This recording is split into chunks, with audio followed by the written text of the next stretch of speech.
Hello, this is Philemon with another episode of Darksiders,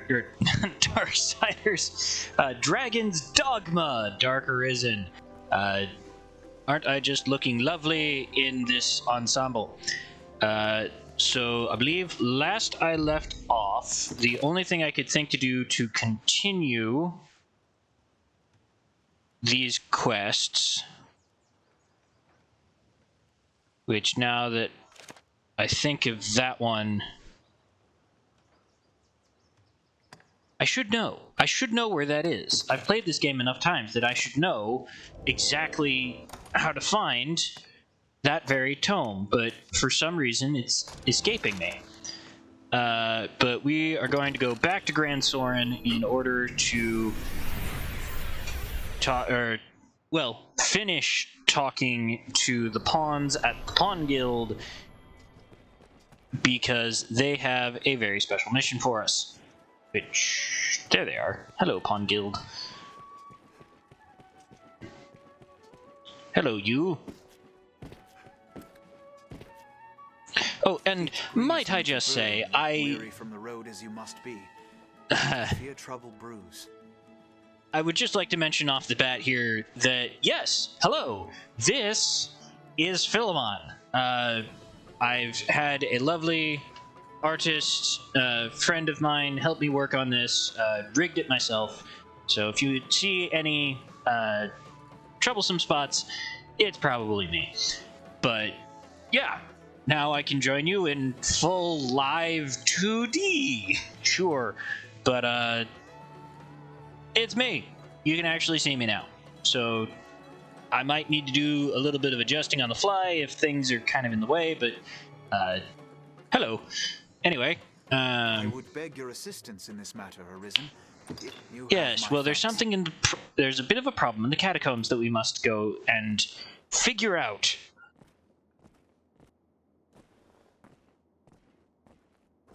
It's behind this locked door, alongside one of those strange pawn tables that I'm sure has some significance on how your pawn behaves or something, but it's so cryptic that I don't even bother with it after those initial questions. That's nice. I'm sure this guy has some deep, meaningful reason for keeping something called the Everfall. It's an important name, not that we know it now, locked up. I ask that you seek out the cause of the change, or some proof of what's happened. Yeah. Everfall is a place unique unto itself. This is not a simple task, nor a favor I ask lightly. Well, yeah, because you got an ogre locked up down there. Do you know how dangerous those things are and how much money they're worth? Luckily, there's a bit of a workaround if you get, I want to call it lucky. It can be tricky to do without dying, but it also means that you kill the ogre with a minimal of effort. It has to do with the fact that this is a very deep, dark tunnel with a light at the bottom. Okay.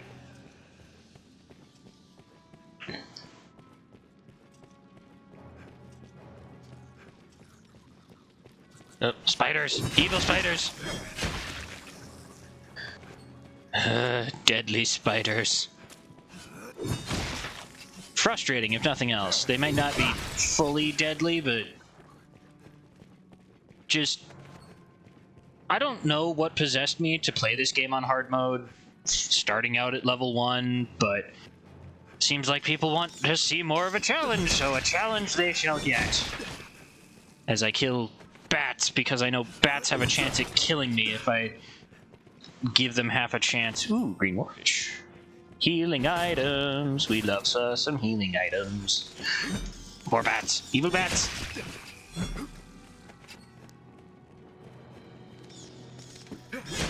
And of course, you can hear a lot of the stock sound effects. Oh, and something else I wanted to mention while I'm here is that I just saw the newest, or first newest, let's call it the newest trailer as of the making of this video for Dragon's Dogma 2, and I'm actually a little surprised by some of the decisions that they've made. Like, the Dragon Grigori is back, so I'm not entirely sure how this fits into the timeline that this game has, and that will make more sense once we get closer to the end. Or actually, at the end of a first run through, which is where I'm planning on ending this series, because I don't know that I'd be able to do Bitter Black without some serious muscling up. And even then, I don't know if I'd be able to go through Bitter Black more than one time.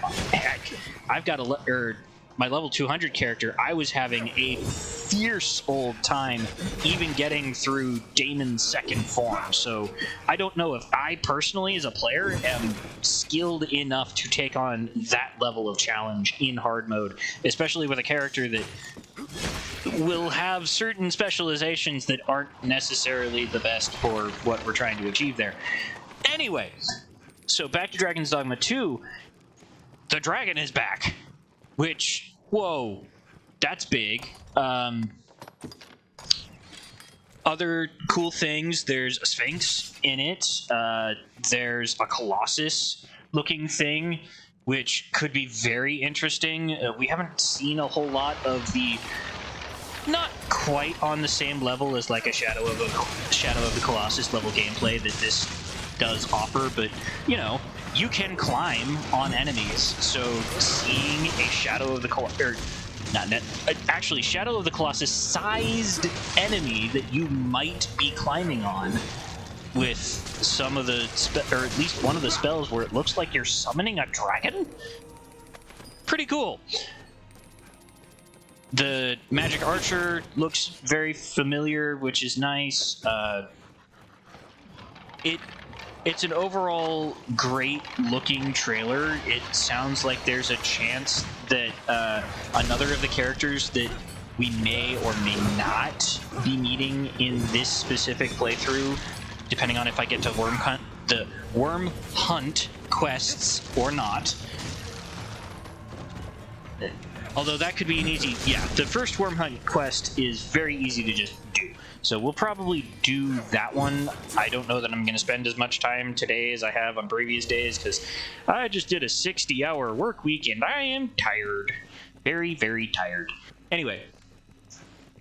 But a character that, when you've seen the ending, or the... I'd call it the post-climax scene, who you would expect, a character that should be no more being there, really calls into question which ending of this game that they're going with. Oh my. Better debilitation resistance, not as good on most other things. Let's see what happens if we give it to my... Oop, nope. Back. Yeah.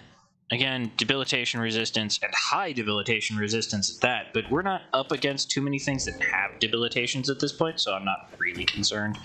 But point being that it looks awesome, and I am so excited to play it, and it comes out in March of next year, so depending on where I am, oh yeah, am I going to be playing that for the channel? Because... like I've said, this was such an unexpectedly good game, and the next one looks like it's taken all of the ideas that this one had and just made them bigger, better, and higher resolution, which seems to be the thing that everybody wants these days. We want more, and we want it to look prettier, and it looks pretty. With at least one name that I feel like I should know in terms of voice actor, and... I didn't look it up, but I swear I know what his name is, and I really am missing the opportunity to actually have a specific type of, or being able to set the magic abilities of my allies, because sure, my mage can heal, that's nice, but he's giving me dark, how do I say this? Dark affinity. He's giving me the dark affinity, which is not good against the undead. I do more damage without it than I do with it. It's actually a little frustrating. And it just got it back, because he doesn't know any better. What's my... Right, just a... Whoop! Punched a bag of gold at it! Okay, that is at least one justifiable reason to play on hard mode, because things like that happen. It's hilarious. Whee! Oh, okay, you're dead. No wee. No wee to be had here. Yeah, a couple of boxes. I don't really think that there's anything interesting in those. Alright. Yup. Hello, friend. Who, if memory serves, is weak to lightning. And this is even a juvenile ogre as opposed to one of the strong ones, which have multiple health bars. Does still have that annoying feature, though. If you read the comment on the side, ogres love the women's. And if you have any female party members, they will actively go into rage mode, as signified by the rosy cheeks and rosy butt, where they will target them specifically and do a whole bunch of faster attacks with more damage.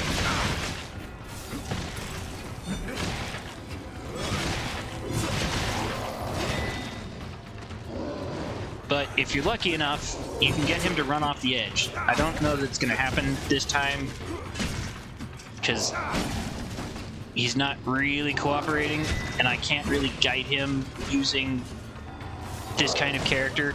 Oh boy, Peridot! Learn to dodge.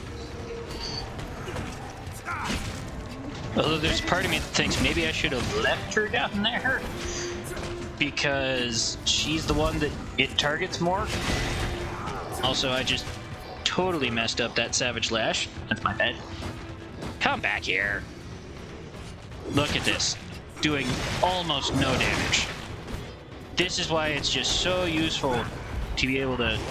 Oh, that was a good failure. Uh-oh, uh-oh, uh-oh. Knock it out, knock it out, knock it out, knock it out, knock it out, knock it out, knock it out, knock it out, knock it out, knock it out. Come on, okay. Nope. You went down. Did not do what I was hoping. And still excited by the women's. Nope. Now he's gonna... Nope. Didn't actually do the breakout animation. Oof! And she's down again. Pile driver off the top bar. Come back here. Ooh, that was a good one. That one actually looked like it hit. Another good one, but I'm not doing a whole lot of damage because it's not... Ooh. Maybe I can knock it back. Come on. Ah. Yeah, speaking of climbing on enemies, I know you can climb on this one, but I don't see a reason to, because we're doing okay from down here. Oh, that was bad. That was way early. Oh, okay. Okay, we're good. We're good. And way early again. Well, not... Yeah. Come on. Get back. Get back here. Well, not the best. Oop, no. Oh, come on. Knock it off. Knock it off. Go over. Oh, so close. Look at this. We've only whittled halfway down its health bar. This is what I was saying about this guy is super tough for this early in the game, and it's more simple and worthwhile to just knock him over the edge. Oh, and Peridot's down again. It's a darn good thing that in this one, pawns can get brought back to health immediately and every time.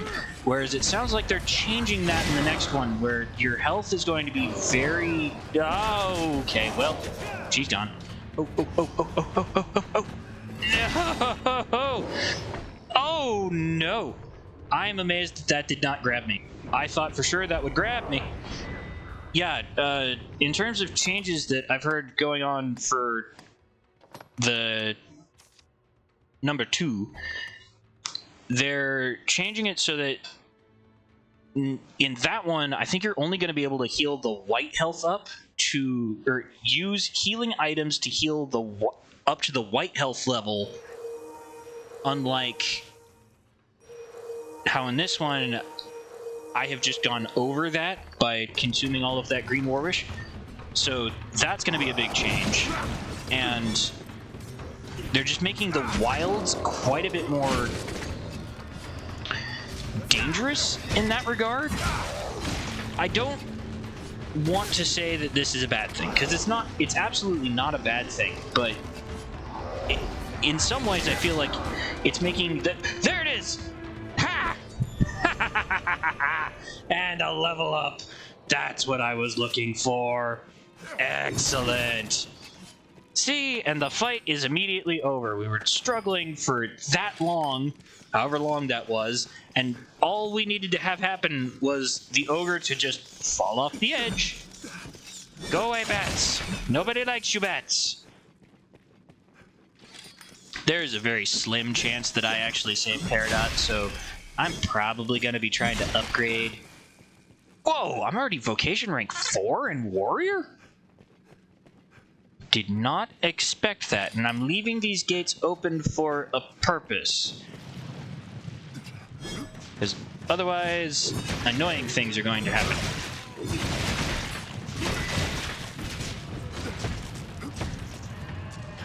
Yeah, I wish we had somebody who knew fire stuff. Zombies are weak to fire. Oh, oh, oh, have it.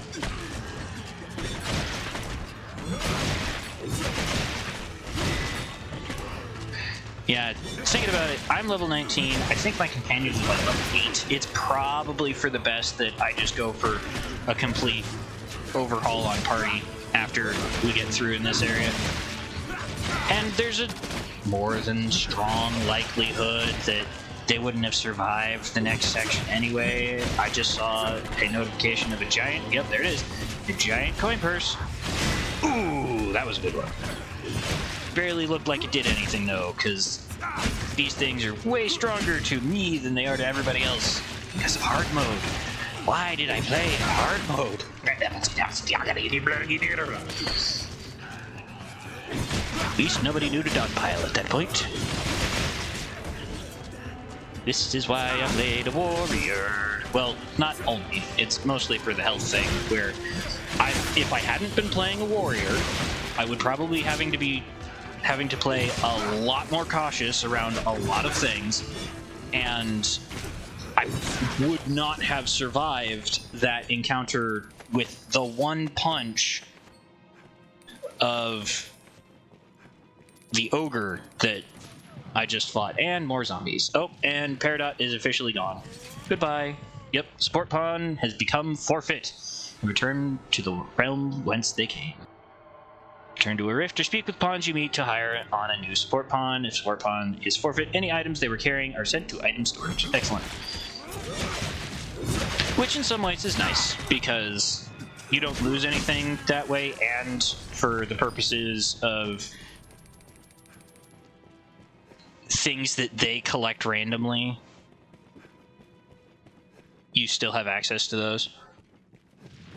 Or especially any curative items that they might have been using along the way, because pawns are absolutely prone to using curatives as you play the game. So if they get to a curative first, they could decide that they need to use it in the middle of an encounter when maybe that was something you wanted. You can absolutely use this to your advantage, though, too. I have not, and it's probably why I'm not as well equipped to do things like the second Daemon fight. But if you make sure to load up a support pawn with special curatives that affect the entire party instead of only the single pawn who's using it, you can have things like health refill that is automatic from one of your party members, or a stamina refill, which is also hugely impactful. There's a couple of different things that can guarantee the usage, like them having a certain ability which uses up all of their stamina very quickly. So there's something called Great Gamble for Rangers, which depletes all of something stamina in order to have a big hit. Well, the pawn saying, oh, I am out of stamina, will use the huge stamina curative for the entire party, and everybody gets it back. So, very useful. But also can go through a lot of that specific curative item, which isn't always the easiest thing to find. So use this strategy at your own risk. I am certainly one of those people who likes to hoard items. Oh no! Oh, I did not want to trigger that cutscene. Yes, a curious light and tentacles. Light and tentacles, which are seeing up my kilt. Go away. I need to grab this and run. Yeah, sport crystals. Nice. Yeah, we've kind of seen their effects already because the game is nice that way. Oh, no.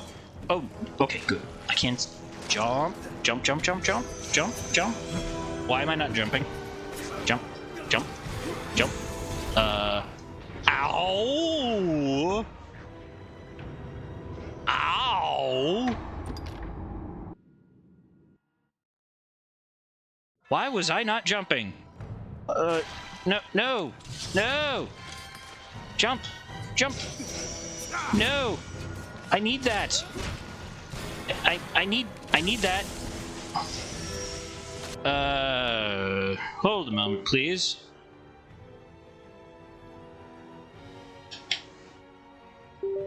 Trying to replug in my controller so that I can... Ow! Jump? Why won't you let me jump? Oh, am I gonna have to come back for this? This is such an important item. No, jump, you fool.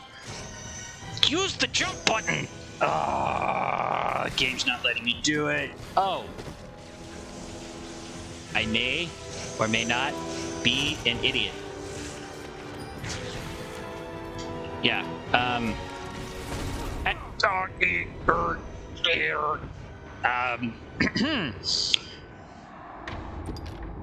okay, so because I'm playing on PC and the controls are showing up not as any kind of a recognizable controller glyph, be that Xbox, PlayStation, or any of the Nintendo systems, I may or may not have been pushing what is the use item or pick up, interact with items in the world button instead of the button at the bottom of the controller, which is the one to use to jump. So yeah, jump is working fine. I'm just dumb. And what's really sad is I actually pride myself on my ability to recognize what all of the buttons are in any control scheme, even if I'm playing on an off-brand controller. So I'm playing on a PlayStation 4 DualShock right now, so somehow I didn't recognize push the X button to jump. It says 2, okay? It says 2. Can't fault me for that entirely. Duh. Ay.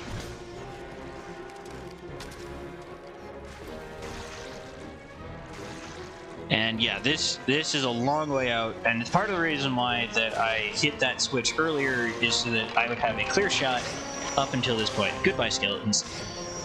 I don't need to be participating in your nonsense right now. Here we go. There's the cutscene trigger. A little bit janky, but that's what I've been looking for.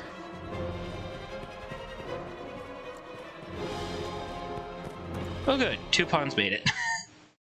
I was afraid there for a second that one of them would not. Well, good. All right. You can heal up pawns, say hi to this guy, and get some new ones. Circle is the interact button, dum-dum. Alright. Search. There was... Okay, let's go to search. Pawns by level. At my level. General, vocation. Change search conditions. That's what it was. So I only want mages and striders right now. Yeah. Well, no. Let's go back to rangers. So I'm excluding... I want someone with range. That's very important at the moment. The reason that I'm doing ranger and not strider is because they're going to be... Oh no. I chose the wrong thing. I want the other way. I want the low...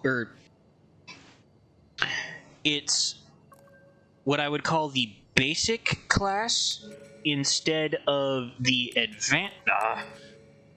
advanced class, because they're going to be further along in their training on it, so they're going to have access to more skills. The game will let them have chosen more things. Like, look, we've got Dazzlehold, Scarlet Kisses, and Helm Splitter, whereas we probably only have one of those for any of the the higher tier version. Now, let's go back to change search conditions. And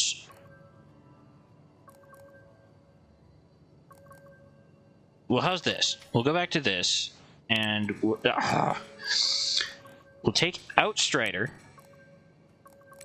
and then we will put in only the ones that have curative magics, and I like elemental fire, so we'll put that in there too. Okay, choose pawn. Halidum, Entity. There we go.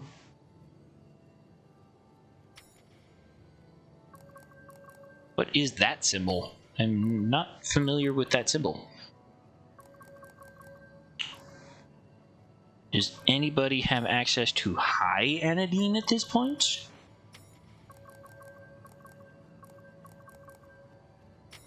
Ugh. Nope, just Anodine, as far as I can tell. Which is okay. But nope. And I almost certainly want them to have Anodine in some capacity or another. It's super important for the survival, just as a whole. Anodine, Brontide, Silentium, Halidum. That could be good. Yeah, actually, we'll take you. Alright, and then change search conditions again, because we don't need to worry about getting another mage, so we can get any kind of strider. So let's take a look at our options. Ooh, Scarlet Kisses, Dazzleholds, Helm Splitter, Full Bend, Cloudburst Volley. Yeah, I'll take you. Alright, Nigel and Nero. Welcome to the team. You, hey. Talk to me. Yes, Arisen. I am honored to travel with you. Nice. And then we talk to you. Hello, Nero. Yes, Arisen. And enlist, we swap out for... Yeah, level 12. Not nearly good enough anymore. May I pass? Goodbye. Thank you for your service. Alright, let's get out of here.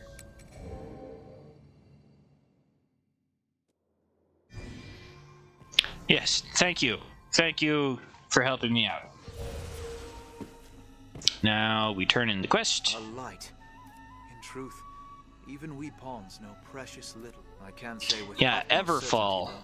Why in the world would you call a place with an ending the Everfall? We cannot know if this small aberration will give rise to, but the chance enough is called to take action. We shall redouble our efforts here and keep vigilant. Oh, really?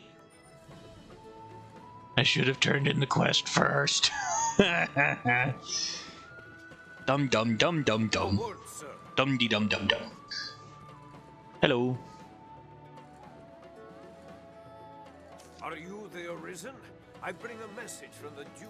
His Yes? grace has judged your feat in slaying the Hydra most laudable. No, I did not slay the Hydra. I cut off one of the Hydra's heads.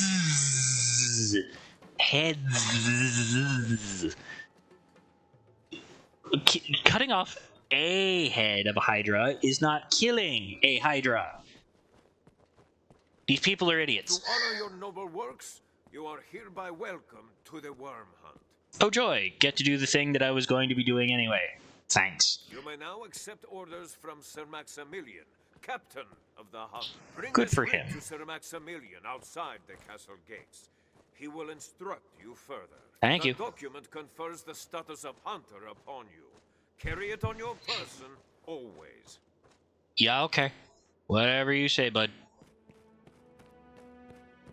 So, fun fact about Sir Maximilian is when you complete a quest or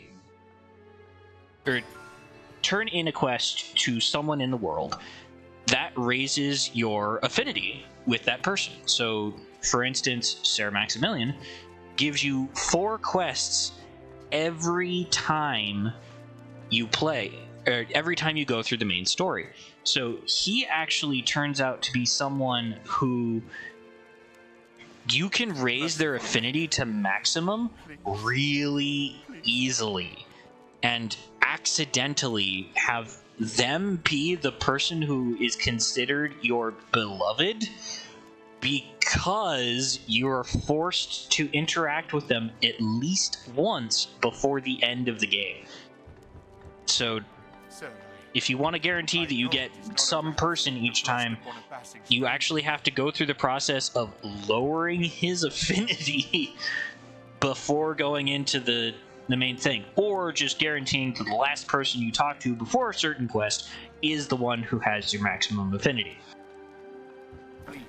And there's a couple of known, or a couple of basically suggested people that the game gives you that will max out affinity for you through different quest lines, but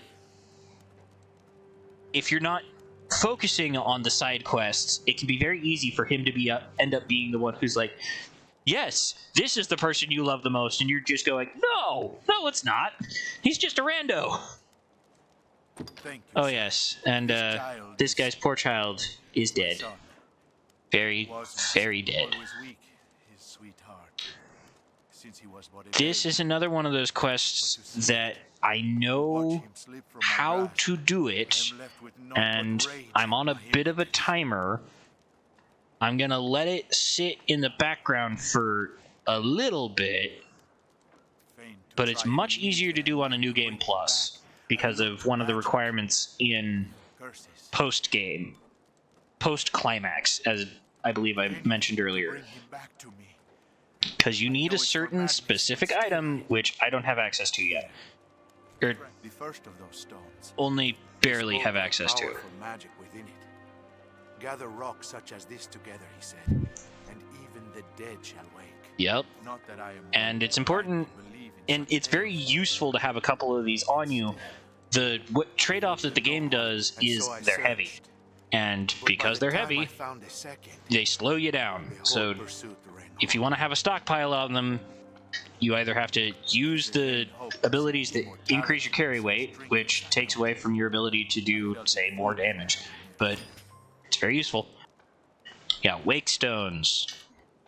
Very useful. Yeah.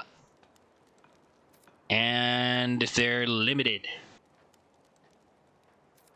I believe you need... Okay, so I've got one from him. I know where one more is, and I believe you need a third. So the question that I'm faced with is, where do I get my third? So I guarantee that I know exactly where one is, and I'm about to go there now. and I'm going to drop off my port crystal there, because it's just a very useful place to have one of these. Several quests end up needing to be done in the general vicinity of one location, so it's nice to have a port crystal nearby. It'll get you to and from there fairly quickly. Let's grab the map. Huh. Right. Haven't heard about it, haven't seen it yet. Let's just put a marker there, so that's in the right general direction, so I don't get lost as easily. Feel like I need to put that little bit of disclaimer on that. And we get to go out a little bit further into the big wide world. I forgot I have no stamina, and I am building in a way that is not going to give me a whole lot. Such fun, but I need the health. Need the health. Need the health. So important to have the health. Cannot discredit.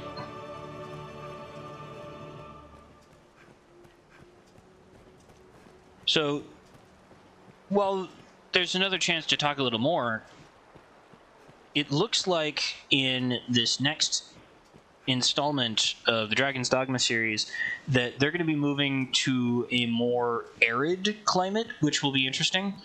This is so, in my mind, so clearly based on European fantasy. Like, just look at that castle area and tell me that this is not European fantasy.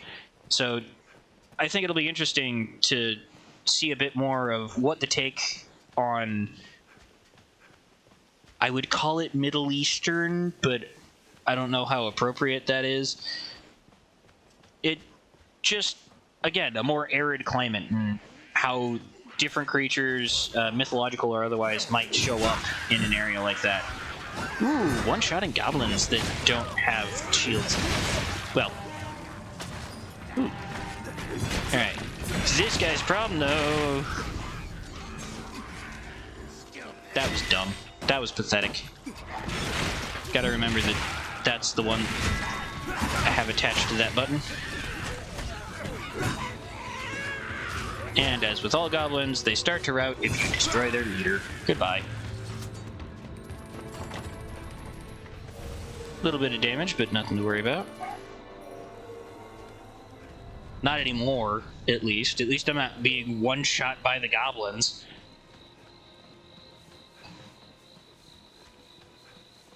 Not that I feel like showing it off now, but I find it interesting. You can hunt certain creatures in the game. Those big yak-looking things over on the other side are prime examples. And they will give you meats of different qualities. You can get the strongest quality of meat from those yak creatures. It just takes a lot in order to get it. And unfortunately, we're going to be given quite a bit of it, and we can let it sit in the inventory in order to get to that perfect, I'd call it medium rare, but what they call, what is the word they use? Sour. That perfect sour state where it's, ow!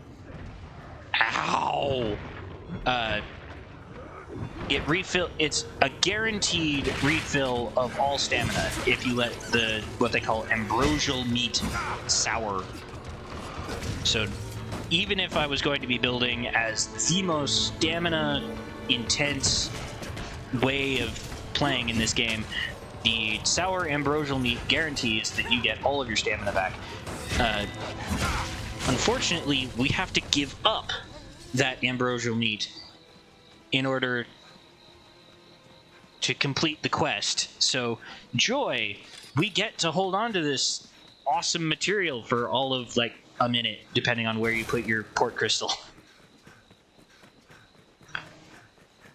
Not that I ever think sour ambrosial meat is going to be necessary. Again, not really building in such a way that it's going to be super useful to me to have a bunch of stamina. I mean, I take that back. It'll always be useful to have a bunch of stamina. I'm not going to be making the character in such a way that it will ever have a bunch of stamina that lesser curatives can't take care of completely. That's more what I was trying to say, is that the character will not have a need for such extreme measures.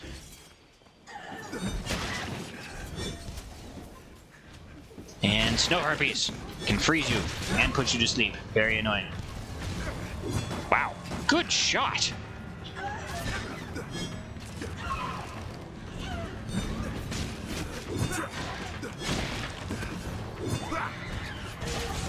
Yeah. That is one issue with warriors. Sometimes it can be difficult to hit the broadside of a bar. There we go. Oh, and I gotta remember to go back to what's his name at the inn, because I've got skill points I can spend, or discipline points I should say. That will be good.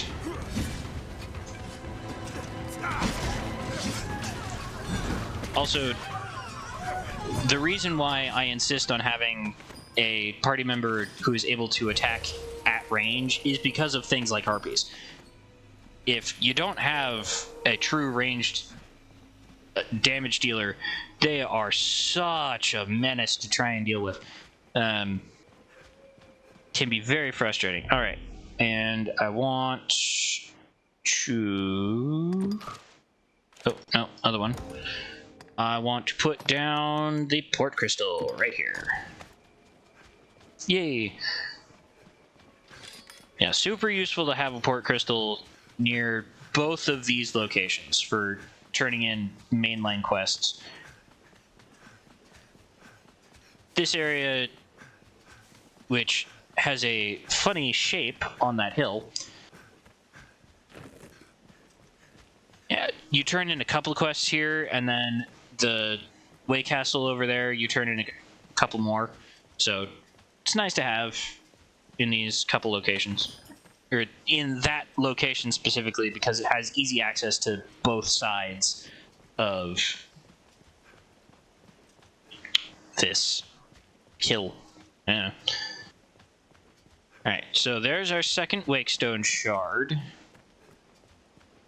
Question is, do I know where the third is? Oh, yes, and I guess we get this cutscene now. Him who knows that I know what he seeks to know, knows it well. Could you be any more cryptic? Who knows not what I know. I guess the answer is yes.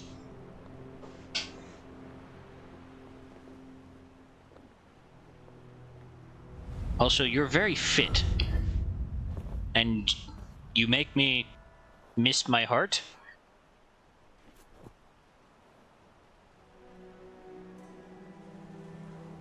Hello, stranger. You're corporeal, you always have been. Congratulations are due. You have found the man you seek. I haven't started seeking you yet. I am, or was. That's an oddly familiar scar on their chest. A child of man, bound to the dragon. And presumably that's his pawn behind him. Well met, young Arisen. I am he who was forged by the dragon. You could even call him the Dragon Forged. I'm not the one doing that with the camera. Oh, hey! I guess that's why they call this Hill Figure Knoll. Also, time to raid your stuff. Secret Softener, super useful. It's a specific enemy I'm thinking of that you have to fight. It has a chance of getting away, which annoying, but again, just super useful to have that. I am specifically ignoring the Waystones when I can because I don't need them. I have infinite, and it's far less heavy. Ooh, new clothes. Let's see. Better? Can't use because it's for mages, so that gets instantly sold. Because, well, no. Let me just make one more check here because I might be wrong. Oh no, I could technically use this if I was going to switch to Mystic Knight, but I don't think I'm going to. So yeah, I'm just going to sell it. It's not useful for my pawn. They can only be a warrior or a fighter, so it's not anything I can use. I would also, I don't know if this is necessarily the right platform to talk about it, but other just interesting goings on that I know of. Matt Colville, who runs MCDM, is currently in the early stages of a Kickstarter for making his own RPG system, and I would like to know if anyone who is watching and has made it this far is interested in the concept of it, because it has some gameplay features that I think could be very cool to play with, if done what I would call properly.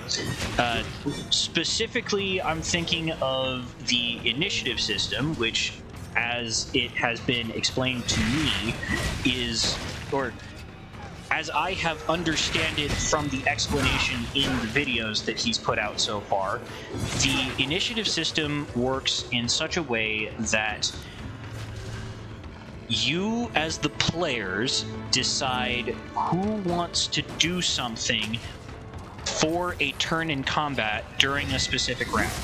So let's say that you have a character that can give out buffs. So it's a bonus to damage or a bonus to the ability to move things around, something like that. So you can have that person guarantee that they're going first and give out that buff before the enemies have a chance to do anything. But then, depending on the strength of the enemies, either one of them is going to do something, or a group, and it could be a small or large group of the enemies all get to go at the same time before you get to choose who does anything next in the combat round. It's a fascinating concept in my mind, just to take the standardized order out of things. In some ways, it gives me the impression of, oh boy, I hope I gotta save after that cutscene. Oh no. I can't use it. I can't use the Wakestone, but I am just outside of his cave. Okay, so let's take a quick look here. I want to guarantee that I have the thing I think I have, because I can go back and heal the boy now. And that's an important one to... Yes! Full Wakestone! Hey! I guess did I only need 2 fragments, or did he have 3? Or 2?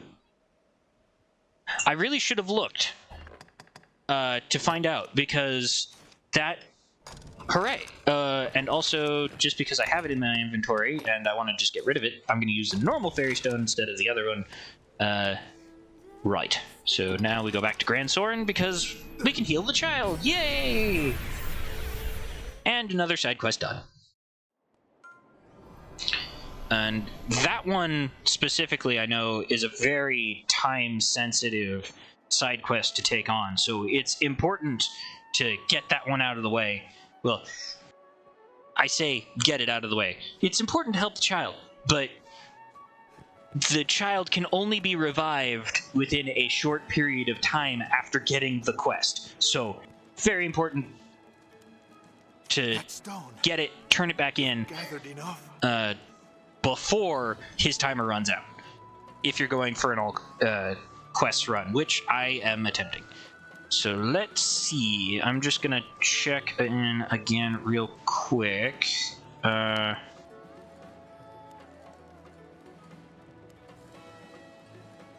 Make sure Okay.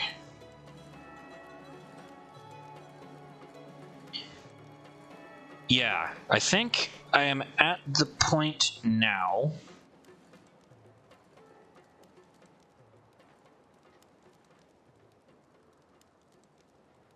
Yes, I am at the point now where I have quite a few side quests that I can take on that are all important. But I don't have an...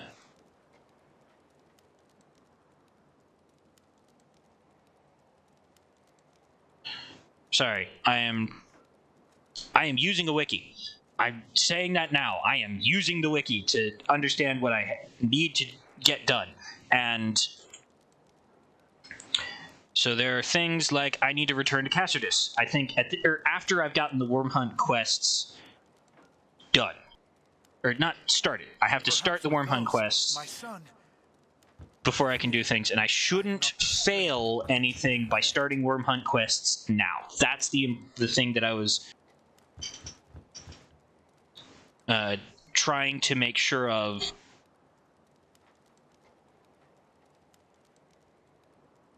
before moving on. Oh. Use the Wake Stone, save the child. Don't be selfish and keep it for myself. A miracle. 'Tis a miracle. Father, You're not dead. Be happy.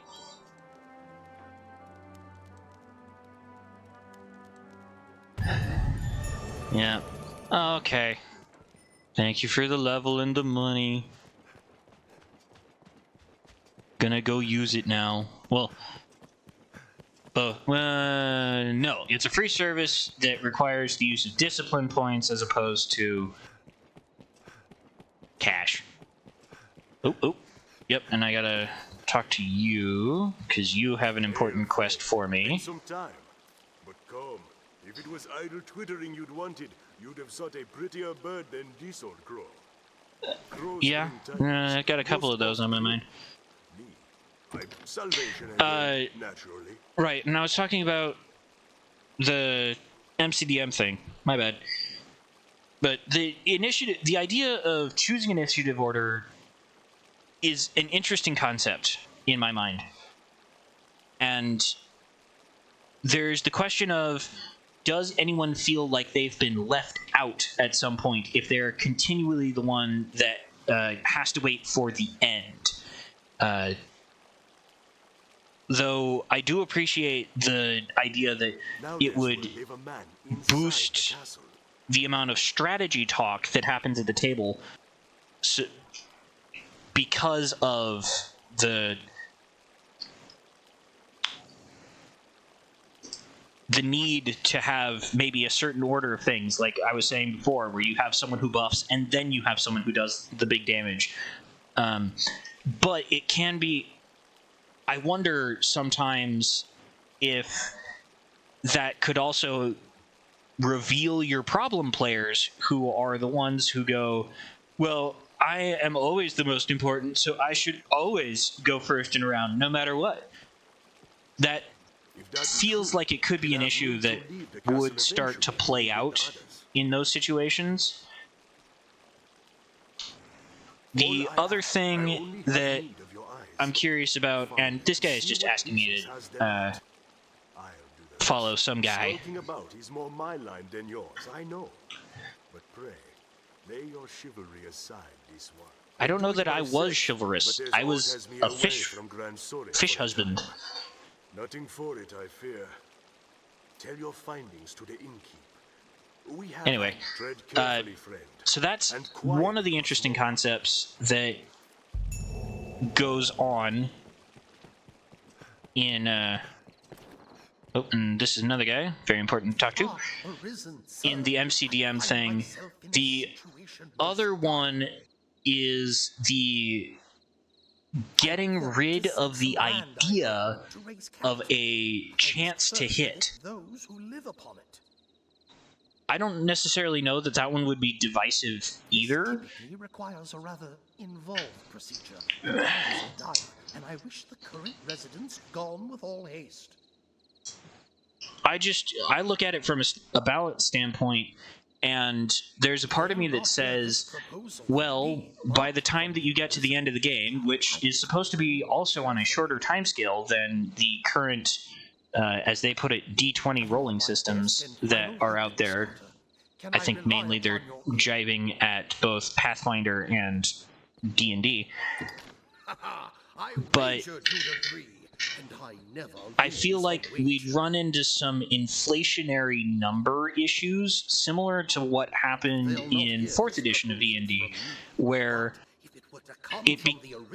and that one actually did suffer from the idea of to-hit rolls being so important that it made certain aspects of the game absolutely mandatory as you were playing them, which look optional, but for anyone who's actually paying attention, the idea of that system was that players should fairly regularly be able to hit monsters with a roll of 10 or above, and you can't exactly do that if you...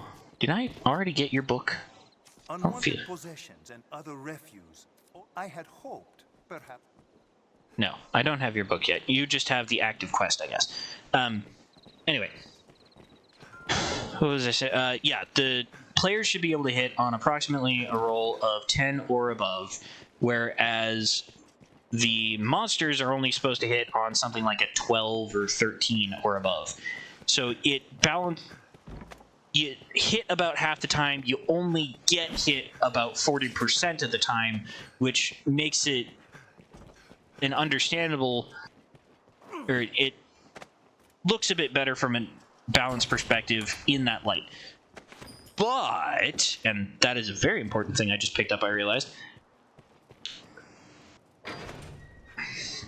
one of the issues that cropped up is in order to guarantee that you had that should roll, or should be able to hit on a roll of approximately 10 or above, you had to take additional things that were thought to be optional. And I wonder if some of that is either going to go away in the MCDM thing, or if it's going to be exaggerated again in the MCDM thing because of the lack of a hit roll, and you're just looking for those bigger numbers. And that is a power gaming thing that I absolutely ran into with a friend of mine who shall remain unnamed. But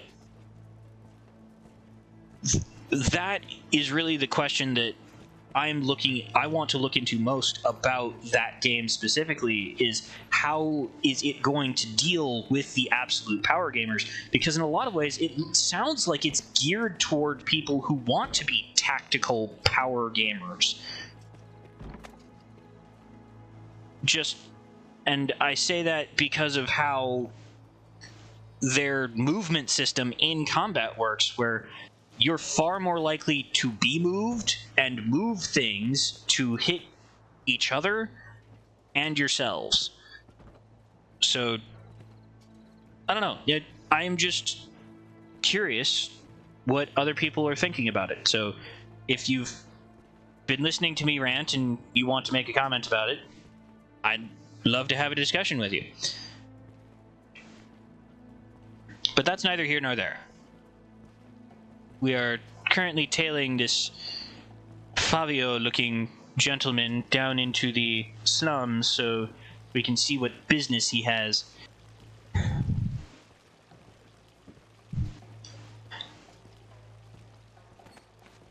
Oh, jeez. Yeah. So, so my pawn was scrounging in the fountain for extra money, and somehow they found a giant coin pouch.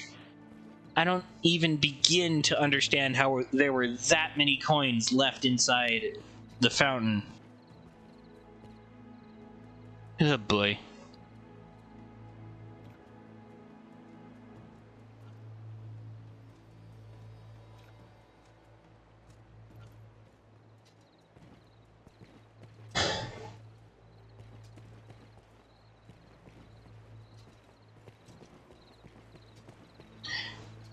Yeah, I don't even know what the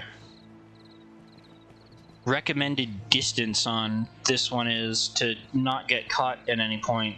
I don't know that I've ever been caught, but I always try to keep a substantial line between myself and the Julian.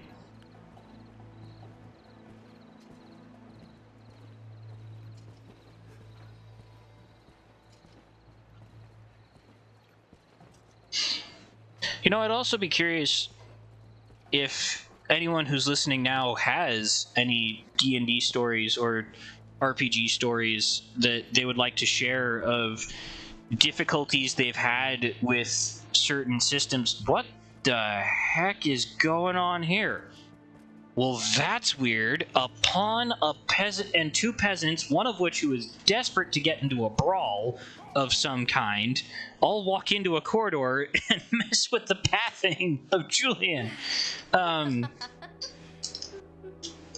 So, what I was trying to get at is, if you have any design frustrations in games that you've played, if anything that you believe should be changed about different systems, anything like that, I'd be very curious to hear what your takes are.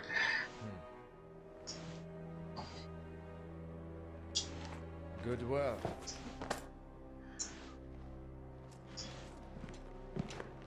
Yeah, she's a gold digger and proud. Anything else I might Like I said. work on for you? I bid you good day. He's on a mission to be able to resist after all of that. That or he's just not into women. Hard to know. I think you can make him your beloved, but you have to be careful about how you do certain quests, because there is a chance that he can die in the course of the game. I think that's how that works. Hello, Madeline. Good to see you again. You remember me, yes? Madeline? Yes, how could I forget? You're ever so distracted by shiny objects. Find naught but the finest. Yeah, and she sells things that are actually quite useful. Oh, restores. I thought those were these, which are the ones that you can use up in order to get a temporary buff. And I am buying these two right now because as a warrior and fighter, my magic defense stat is not gonna look too good by the end of this, so probably better to try and keep those on hand for when I might run into a mage that would potentially absolutely obliterate me. So, important things to know for later. Oh, jeez, yeah. If I wanted even less pants than I'm wearing right now. And, oh, right. I already own this. Do I already own this? I must already have this. Why am I not using it? Hold, please. Oh, no, but I could put on a second set. I think I'm good for now on those. Did I equip one? No, you don't have one. Yeah, the Baleful Nails are one of the very few items that I know of that give passive damage boost from the accessory slot. Also, hey, Black Cat. The Duke, even the daftest of dragons will ill fall before a human. Yeah, it's So either the good Edmund is a fake, not that I can cast stones there, else he's no. I believe That's a I'm not eager to give the Mona Lisa or something adjacent at the bottom there. Yeah, he can make items for you, which is very, very useful. Or forge items. There is one thing that normally... No, I am going to use him to forge exactly one item. Because there is something that is given to you by, or that you must take in order to give to the Duke at one point, which makes it so that you cast spells slightly faster, similar to one of the special passive abilities that you can equip, and it would be ever so useful to have that as the Mystic Knight, because I'm not going to go through any of the Sorcerer or Mage branches, which would normally give you the ability to incant spells faster. This one... So having this item is the only way that I'm going to be able to speed that process up. Also, hey, I got to turn the quest in. It's you. Mason told me to expect. Yes, he did. I could relay it. Shady. The guy is shady. Yay! Another 7,000 G. Alright, and now we talk to him. Come on, talk. These last years, Duke Edmund's grants. Blah, blah, blah. No, not change vocation. Learn or set skills. Learn skills. Now, Whirlwind Slash. Greater Force. Yup, that's useful. Pommel Bash, even better. Indomitable. Ooh. Right. That is a very, very special ability that I will be trying to make use of. Yeah, okay. Frosty, also great. At some point, if I ever do make it to Bitter Black Isle, and I can't remember...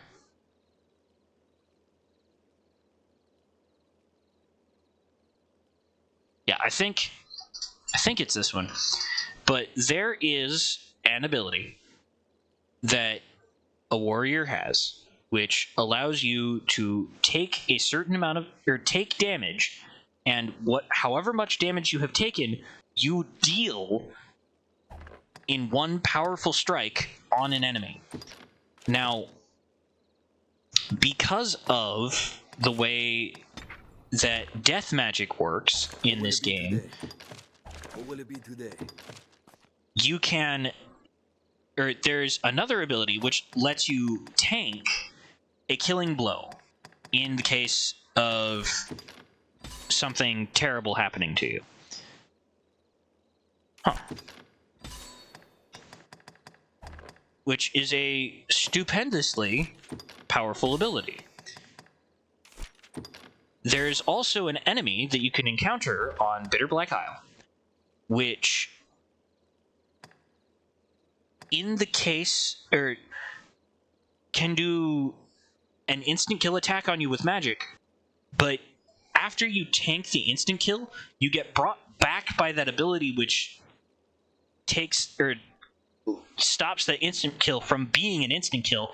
Then you're able to reprisal onto that enemy and kill it outright, even though it was supposed to be fought over the course of 20 times or more in order to actually whittle down its health bar to death. It's so powerful.